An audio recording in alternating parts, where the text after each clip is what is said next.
Dok, may kasama ba kayo? Wala ho!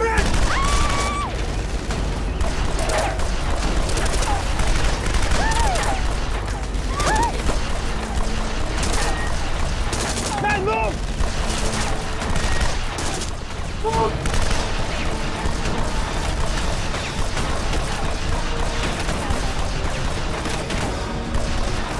Pasok!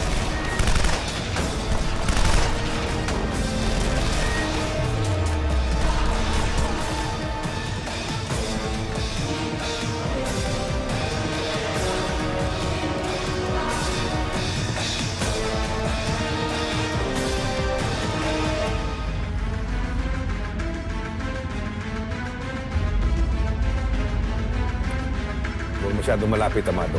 Baka mapansin tayo.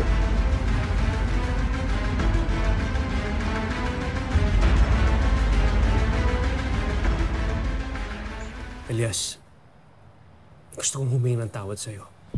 Alam ko galit na galit ka sa akin, pero sana huwag mong isipin na tinilakurang kita.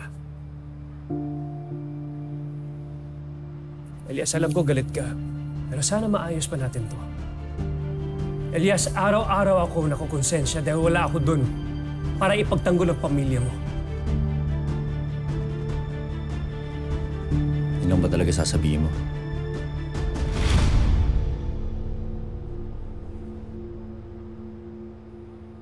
Yun lang. Gusto ko lang sana sabihin sa'yo ng personal.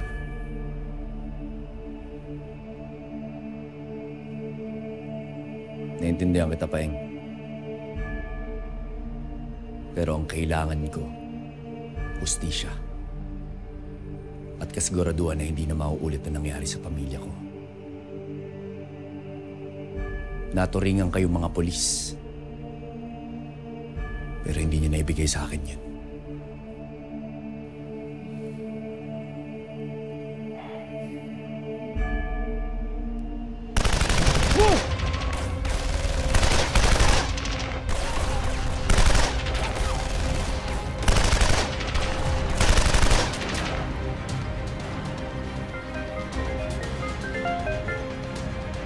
Hello? Paeng, delikado kami dito. Anong sinasabing may delikado dyan?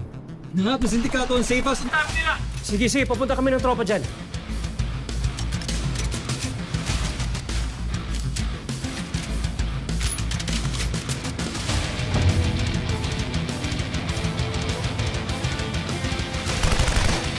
Man, move!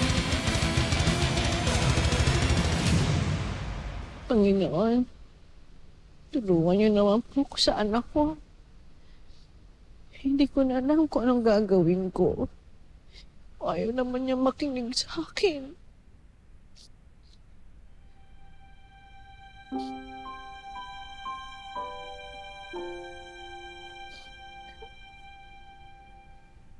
Aling Alma, nung nakaraan ho, ako ang umiiyak. Ngayon ho, kayo naman po. Bunjoy, kumusta ka na? Anong ginagawa mo dito? Nagtitinda po ako ng sampagita. Racket ko po pag wala akong pasok. Bakit nga po pala kayo umiiyak? Ay hindi, wala. Napuwing lang ako. Kumusta nga pala yung nanay-nanayan mo? Nakita na po kami. Niligtas po kasi siya ng Black Rider. Ha? Si Black Rider ba ka mo? Opo.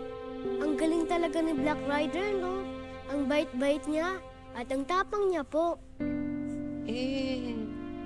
Paano naman yung nanay ni Black Rider? Sa tingin mo ba, hindi siya nakukonsume? Hindi siya napapagod mag-alala? Siyempre po, nanay po siya. Kaya normal lang po na matakot siya at mag-alala. Pero dapat po proud din po siya kay Black Rider. Kasi bayani ang anak niya.